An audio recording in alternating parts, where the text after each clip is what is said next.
Welcome to Rauta, I am Jerry and this time we're going to talk about some German extreme metal. This time it's Sulphur Aeon with their 2023 release. Before I get to unbox this, let's introduce the band a little bit with Metal Archive as the backdrop. Now here it is on Metal Archive's label as kind of a blackened death metal, and having their 4 releases throughout some 14 years or so, they have really been changing at least a little bit throughout the years. The one that we have here for reviews is one that already highlighted here, 7 Crowns and 7 Seals, which came out already a few months ago. And this band indeed features 5 members, more or so, half the band being somewhat old school, old lineup, and some newer ones. But this is how it goes, and I'm gonna unbox you this 45-minute of a 4th album here for your viewing pleasure. So let's first remove the sleeve here, which is pretty nice work by Ván Records. You have I guess the word embroidered is the right word for this one. Kind of a cool silvery touch here. You can see the logo with the shadows and all. Then when you start kind of like flipping this one, and all these details look fancy. Where it gets more that metallic in terms of cover is that when you just remove the sleeve and bring this CD closer to your eyes, I bet it would be looking so much better on vinyl, big screen and all. You have these cosmic horror of sorts on the cover, and towards the top of the cover, the band name is there small, as well as the album name here underneath the photo or cover image. These have been more so about cosmic horrors went to H.P. Lovecraft as beyond before, and nothing really seems to have changed in that. Now there's a lot of black metal feeling, not to mention the logo at least, as well as other things in the band, but in general this has been labeled as death metal band, even if it means blackened death metal. And I would say it is partially exactly true what is going on with this 7 Crowns album as well, but also I would challenge that genre a little bit, because there is a little bit more than that, than just like calling it melodic death metal or blackened death. But here you have the liner notes and all, so let's take a look at the booklet within. First of all, on the back cover you will see this 5-piece lineup, and then you have of course this booklet with a black and white cover of the cover image. Quite sturdy pages, to be honest, or almost like cardboardish feeling, something that I really like. Cool pictures with the lyrics to complement the feeling, to give you a little bit of this otherworldly horror, H.P. Lovecraft kind of style. Now, if that rings Cthulhu in your brain, that's correct. That's the topic, more or less, here what we have. So, getting to this 7-track album, what can we say is that, yes, it's partially melodic death metal with blackened touch, but I would go even further and call this just black death metal. Yes, very melodic, yeah, and yes, there are growly vocals, which definitely are, putting you towards death metal. But now if your brain give you a signal, okay, it sounds like an Amon Amarth with H.P. Lovecraft things and all that stuff, so how come you're not comparing it to that?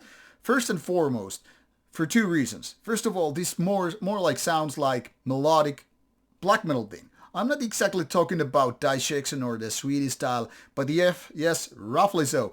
This is more about the bands like Necrophobic or even Dissection for that matter, rather than going Amon Amarth. So when people would say this is blackened melodic death metal, it's true, but it's also possibly misleading you and giving you a little bit wrong idea what kind of bands we're talking about here. I mean, there are these vocals on top of those growly ones, which are definitely from the school of black metal.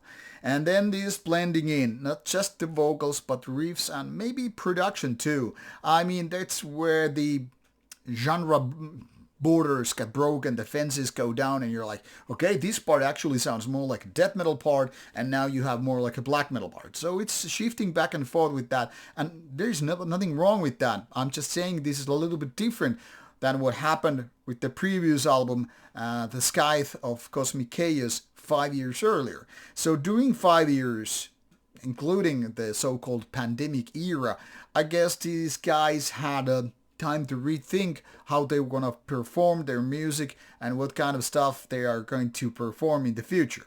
Now, if you open this similar artist tab, you will see that a lot of bands here are either death metal or then black and death metal combinations, like Behemoth here rated as the number one similar artist. And I could say, yes, in a way, this is going to that direction, but where Behemoth is more like this epic combo of black and death metal and sometimes going even further beyond that, well, let's put it this way, Sulphur Aeon is more like down-to-earth version of that. That of course goes with budgets and all, but that's not the only way to explain it. I would say Behemoth is going to something more like Nile directions, but with the black metal elements, where Sulphur Aeon is definitely going into Swedish direction. So when you're starting to do these similar artists tab and figuring out, okay, I like Behemoth, I like Immolation and Morbid Angel, think again, this is not like them. I mean, for example, if you would compare this one to Immolation albums, I don't think you will find too many similarities, even if the previous albums might have that. Or Nile for that matter. I mean, these are quite different bands. And even less this has to do with bands like, say, Corpsest or Crypts, Ulcerate. These are not exactly the kind of bands that you would compare this one, not to mention, hey, Hypocrisy, I would say yes, this is closer because of the melodic parts. I'm not going to go through all this list. I'm just going to pointing you certain directions. So I would say this has more to do with the Amon Amarth style without the Vikings, of course, than say Immolation. So definitely black and death metal, but more like black and melodic death black. And roughly there you are to find what you're looking for. Pretty good of an album, but even though this is somewhat catchy with the melodics and all, I still somehow feel there could be a more catchiness. And now when people are waving their fingers like some correct gang people, like, hey, it's not like that, I'm gonna like piss off. I've been listening to so many metal albums throughout the years. We all need a level of catchiness when it comes to especially melodic kind of music. Think of Hypocrisy, for instance, and you will instantly figure it out why I'm mentioning that, or Amon Amarth for that matter. Anyway, without comparison, because these are always quite individual, these are very much like down to given the person. Like some person might say, okay, this reminds me of that. The other person would say like, okay, I'm thinking of this. Anyway, I'm roughly just giving you an idea what to expect with this album. And I'm saying it's nicely produced, but it could be even more memorable.